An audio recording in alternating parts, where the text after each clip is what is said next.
Hey, what's up, Crypto Universe? It's me, Eugene Tay, and you're watching me on Rock the Block Live today, 4th of July, 2018. As I mentioned yesterday, if Bitcoin trends hold true for 24 hours and continue to rise, we might see 7K by the end of this week. Unfortunately, today, the market is slightly red all over again. In the next news, we have Coinbase, who has recently launched their Coinbase Custody. What that product is meant to do is to target institutional investors and investors who require more complicated financial instruments. This is a direct sign that the crypto market, leading by Coinbase, is heading towards where the big and old money is. Now, what does this mean for the rest of us? It means fresh money is coming in, and your dreams of seeing Bitcoin going up past 10K towards possibly 50K by the end of this year can be a very real thing. You know, you have WhatsApp, you have Telegram, you have WeChat, Kakao Chat, and you have also something called Line, which is a big deal in Japan. Line has recently launched an exchange holding more than 30 cryptocurrencies and offering it as a financial instrument for their members of few million in their database. Line is also considering, and words has it that they are already in production for their own Line token. Well, we have seen Telegram launching their own ICO and their token that sold out in minutes. Line is now trying to follow suit to raise funds as well. Remember a couple of weeks back, I talked about how the Bitcoin futures is killing the cryptocurrency market, and it's no coincidence that the time of the expiry of every Bitcoin futures contract also coincides with the downward spiral of Bitcoin value. Now, a famous economist by the name of Yukio Noguchi has claimed in a recent column to back up my claim, saying the exact same thing. So if you don't think Eugene is trustworthy on that front, you can trust the economist. Now, I'm going to leave some of the links in the comments below, in the description below. Go there, check it out, and see what I say is actually correct. Hong Kong is taking regulations to the next level.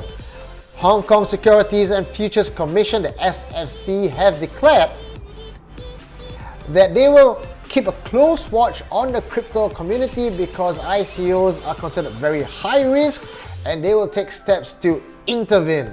So whatever that means, in all those inverted commas and keywords right there, to me, it just sounds like a very good excuse for the authorities to come in and slap people around for any wrongdoing that they deem fit at that point in time.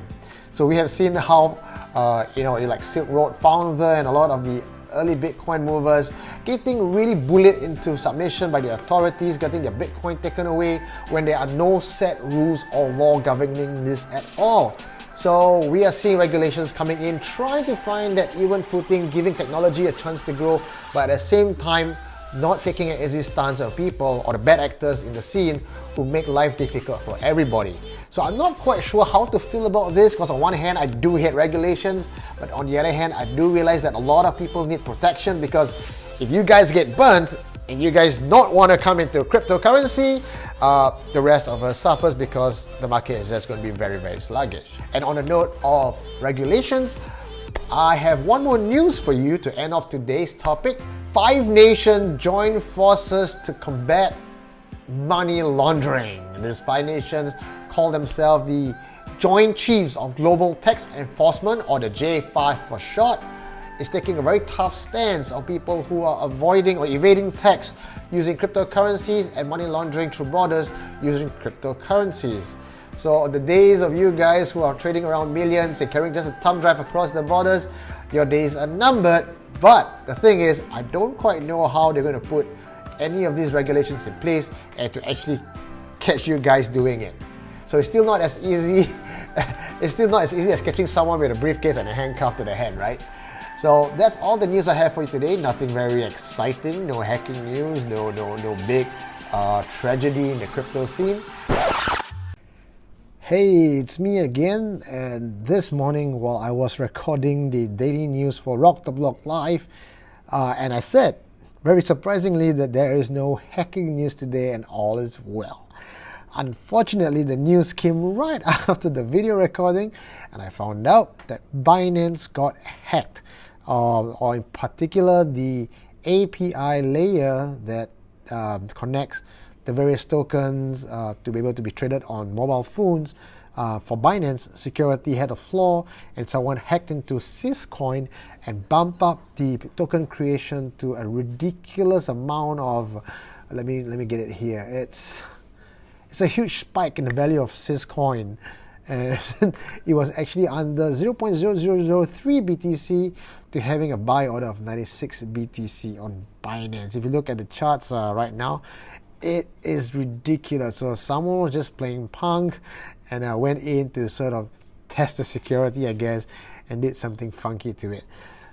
But how the crypto community will react to it is always full of FUD. 2.5% on the market value drop in BTC today, and it seems that the bull run will be prematurely ended this week for the rest of the weekend. So no $7,000 BTC, guys, so sorry about that. So according to some sites, what really happened is that the hackers hacked the API credentials to buy a lot of sell order and generate a significant amount of buy order by impersonating a large number of users, whatever that means. So I'm going to leave the link below for you guys to read more about this. So that's the tragic news for today. Binance got hacked, especially for Syscoin. Well, I hope to bring you better news the next couple of days. See ya. And hopefully this remains like that for the next couple of days and we see more action up next week for Bitcoin. I would really love to see that happening. But that's all the news I have for you today on 4th of July. My name is Eugene Tay. I'll see you tomorrow on Rock the Block Daily. Rock the Block Live is a broadcast channel for the busy crypto enthusiast who wants fast-paced and thought-provoking news on the go. If you like what we do and want to show us some love, you can follow us on Facebook, subscribe us on YouTube channel, and join our online community. Details and more information in the links below.